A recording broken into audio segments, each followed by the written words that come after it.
Dear viewers, welcome back to our channel. Today we will be discussing the fourth Shloka of Isha Upanishad. But before we begin, please watch the previous sessions on Isha Upanishad Shloka 1, Shloka 2, Shloka 3, Introduction to Isha Upanishad and Introduction to Vedanta if you haven't watched yet. And don't worry, for your convenience, the links to these sessions are provided in the description and on the top right corner of the screen. Also, please do not forget to subscribe to our channel for the latest updates. You may want to follow us on Facebook, Twitter, Instagram and Co. Links and QR codes are given on the screen. So without any further delay, let's recite the Shloka. anejadekaṁ manaso javiyo naina deva apnuvan purvamarshat तद्धावतो अन्नानात्येति तिष्ठत् तस्मिन्नपो मातरिश्वा दधाति. Let me translate it in English for you. It is an unmoving one, but faster than the mind. Even gods could not overtake it because it runs ahead of everything. Being static, it overtakes all the runners. Being omnipresent, it controls the controller of life, air and water. Let me tell you a story. There were 6 friends in an ocean. Among them, the leader was a shellfish. Its name was Man, meaning mind. Man observed there is a boundary line where the sky meets the ocean. He used to think ocean was his rival. Ocean's name was Sagar. Man used to think if he crosses that line, Sagar will never be able to catch him because Sagar can't enter the sky. He will fly like a free bird and will make new bird friends over there in the sky. He told his friends about this idea. His friends loved the idea. Among his friends, there was a beautiful flying fish named Drishti, meaning sight, a black marlin named Shravan, meaning hear, a dolphin named Gandh, meaning smell, an octopus named Swad, meaning taste, and a turtle named Sparsh, meaning touch. They decided to get into a race to make it more fun and to challenge Sagar as well. They also decided that who will stand last to enter the sky will throw a party to others. In the very next day, all the friends met and the grand race got started. Man was so fast that others could not see him once the race started. He was so happy to know that Sagar did not even start when he crossed 10 miles. Drishti was behind Man. Shravan was following Drishti. Swad and Spurs were coming slowly at the end. But Sagar did not even bother to start. He was busy playing with waves. All were happy that Sagar will have to throw the party to all. But whenever Man comes out of water, he finds the boundary line as is. It never changed. He swam as fast as he could to reach the line, but he could not succeed. Could not touch the boundary line at all. After multiple attempts, he finally got tired of trying and started waiting for his friends. One by one, all the friends came over there. Everyone was tired too. Man understood that it's impossible to reach that line and enter the sky. He may be faster than his friends, but always be behind Sagar. He surrendered to Sagar. Then Sagar removed ignorance of Man. Sagar told Man, "He is everywhere in this ocean. There is no boundary line in him.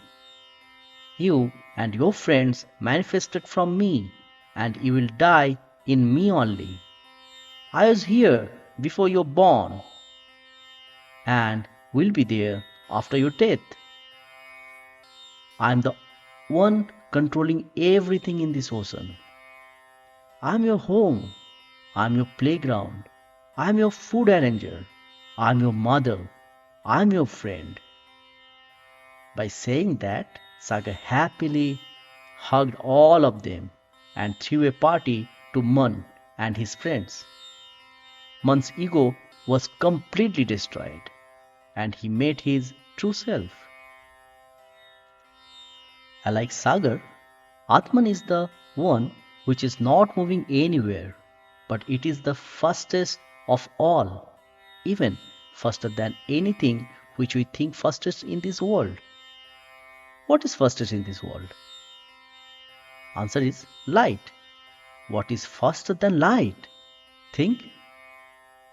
Yes, that is thought or imagination, or in one word, mind, which is master of both thought and imagination.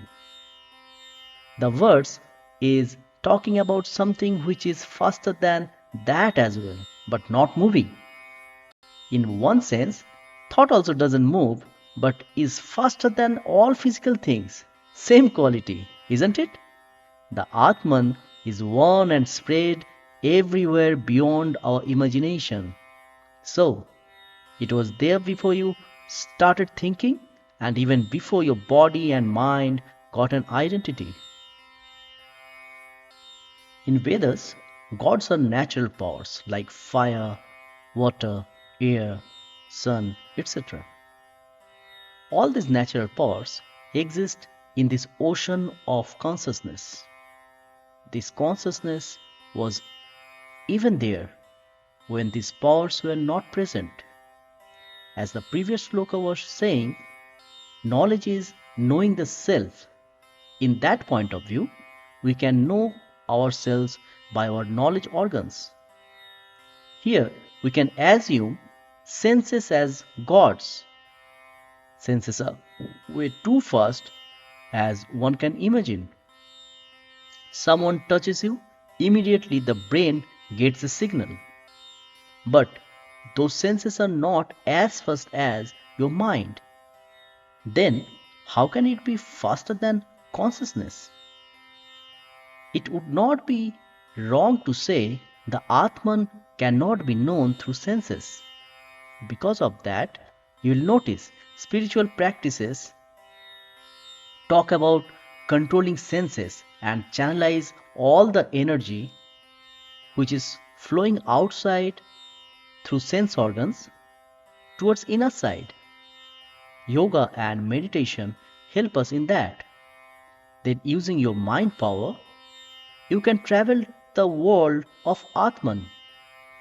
Unfortunately, the mind also can't reach there as it is faster than the mind. So, the last step is stopping the mind, becoming thoughtless, and be the self. When someone gets to that state, then the person is in samadhi. Then there is no difference between Atman and Brahman. If you relate the story, Drishti, Shravan, Gandh, Swad and Spars were always behind Man, and Man could not overtake Sagar, though it was faster than others. Finally, Man surrendered to Sagar. When he surrendered, Sagar removed his ignorance. Because Brahman is omnipresent, so it is static, and being static, it overtakes all the runners, whether it is physical powers like light, or natural powers like senses, or subtle power like mind. You can relate the story here. Sagar is Brahman and Man is mind. Man can see the boundary line of ocean, but could not reach there because the water of Sagar is everywhere. Without even starting the race, Sagar won the race. Last line is, being static, the Brahman is controlling everything. For life, we need air. That is why it is a master of life. We need water because 60% of our body is made of water. Without water, we can't live for more than 3 days. And without air, we can't live for more than 4 minutes. All species are dependent on these two natural powers. Even life started in water only through a single cell. Different gases present in the air were responsible for becoming water, and then single cell organisms came into existence using air and water, and later millions of species were born through evolution. All these things became possible because of that universal consciousness or Brahman. That Brahman is everywhere, in every life, in every cell. For individual, that is the self or Atman. Although everything is happening through different types of physical phenomenon, nothing was or is possible without the consciousness. In conclusion, Atman is unmoving, one, and spread everywhere. You cannot know your true self or Atman through senses or mind. Mind can help you in your journey to know the self to a certain extent.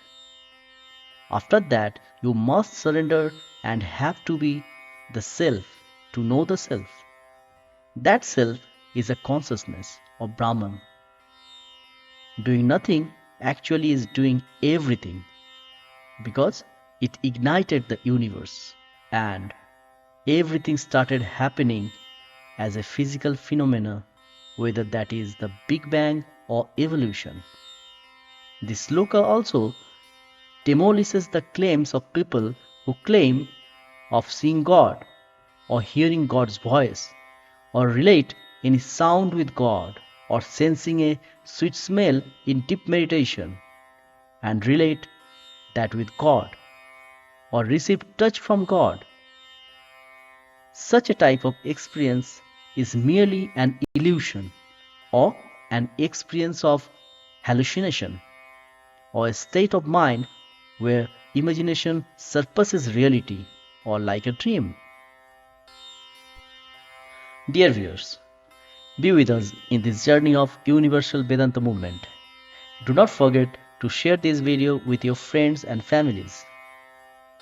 Like the video, subscribe to our channel if you haven't yet.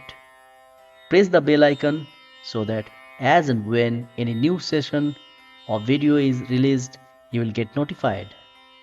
If you have any questions or want to share your thoughts, use the comment section for that. Thank you and have a great day. We'll see you soon in the next video.